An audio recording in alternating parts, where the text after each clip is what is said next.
Imagine waking up in Lebanon in the 1990s. The civil war has just ended.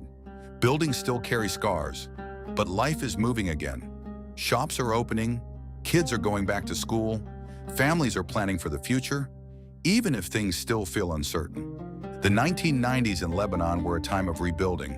It wasn't perfect. The economy had ups and downs, electricity cuts were normal, and safety sometimes depended on the neighborhood. But at the same time, people were optimistic. There was energy, resilience, and a strong sense of community.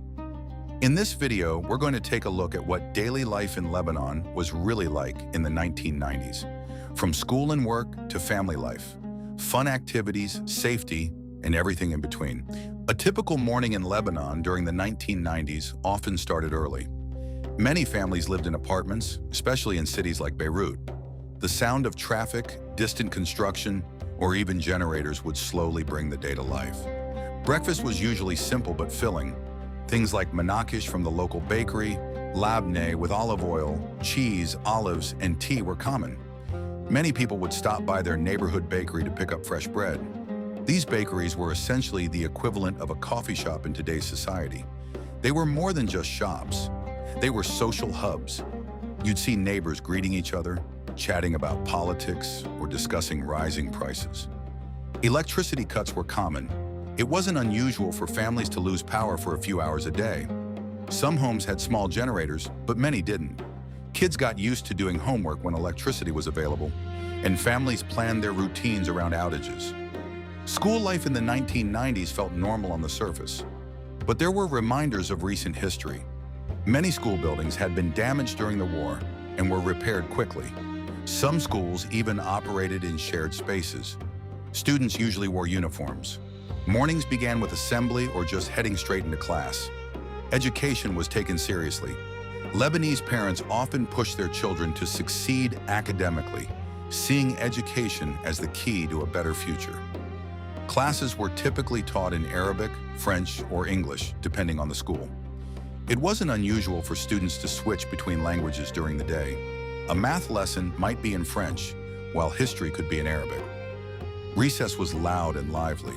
Kids played soccer in the courtyard, traded stickers, talked about TV shows, and shared snacks. Some brought homemade sandwiches, while others bought things from small school kiosks. After school, many students either went home or attended private tutoring. Extra lessons were common, especially for subjects like math and science. Work life in the 1990s varied a lot depending on the profession. Lebanon was rebuilding, so construction was everywhere. Cranes, scaffolding, and workers filled city streets. Many people worked in construction, engineering, or real estate as the country tried to modernize quickly. Lebanon was, and still is, a capitalist function society, which allowed many people to run small businesses outside of their job. Many people worked in these small family businesses. Shops selling clothes, electronics, spices, groceries, and furniture lined the streets. These stores were often run by parents and passed down through generations. Office jobs were also becoming more common, especially in banking and telecommunications. Lebanon was trying to restore its reputation as a financial hub. Banks reopened and new companies formed. However, salaries weren't always stable. Inflation and economic fluctuations meant people had to budget carefully. Some families relied on money sent from relatives working abroad, especially in the Gulf countries. Despite challenges, work environments were social. Coffee breaks were important. Colleagues would gather, drink strong Arabic coffee, and talk about politics, football, or the latest news. The Lebanese economy in the 1990s was a mix of hope and struggle. On one hand, there was massive reconstruction. Downtown Beirut was being rebuilt, roads were repaired, and new businesses opened. On the other hand, public debt increased, and the cost of living gradually rose. Some families felt the pressure. Rent, school fees, and fuel expenses added up. A lot of households depended on money sent from relatives working abroad. The Lebanese diaspora played a huge role in the economy. Funds sent from the Gulf, Europe, and North America helped families pay bills, invest in homes, or start small businesses. These remittances were often the difference between struggling and staying comfortable. There was also a strong culture of side hustles, even before the term existed. Someone might work in an office during the day and drive a taxi in the evening. Another person might run a small import business from their home. This flexibility helped families stay afloat and reflected the entrepreneurial spirit that Lebanon was known for. Cash was widely used. Credit cards existed but weren't common for everyday purchases. People paid for groceries, fuel, and services in cash. Getting around Lebanon in the 1990s was an experience. Public transportation existed but wasn't highly organized. Shared taxis, known as service, were very common. You'd flag one down, tell the driver your destination, and share the ride with strangers heading in the same direction. Buses also operated, often crowded and unpredictable. Many families owned cars, but traffic in cities like Beirut was already becoming heavy. Driving culture was lively, honking was normal, streets were busy, and parking could be chaotic. Still, people managed. They always did. Safety in the 1990s was better than during the war years, but not completely stable. There were still checkpoints in some areas, especially early in the decade. Soldiers were a common sight. People were cautious, but not fearful. Life went on. Kids played outside. Shops stayed open late. Families visited each other regularly. Certain areas felt safer than others, and people often stuck to familiar neighborhoods. Parents usually told their children where they were going and expected them home before dark. By the late 1990s, things felt more stable, and daily life became more relaxed. Family was at the center of everything. Most weekends were spent visiting relatives. Large family lunches were common. Tables filled with rice, grilled meats, salads, and homemade dishes. Grandparents often lived nearby, or even in the same building. Extended families were closely connected.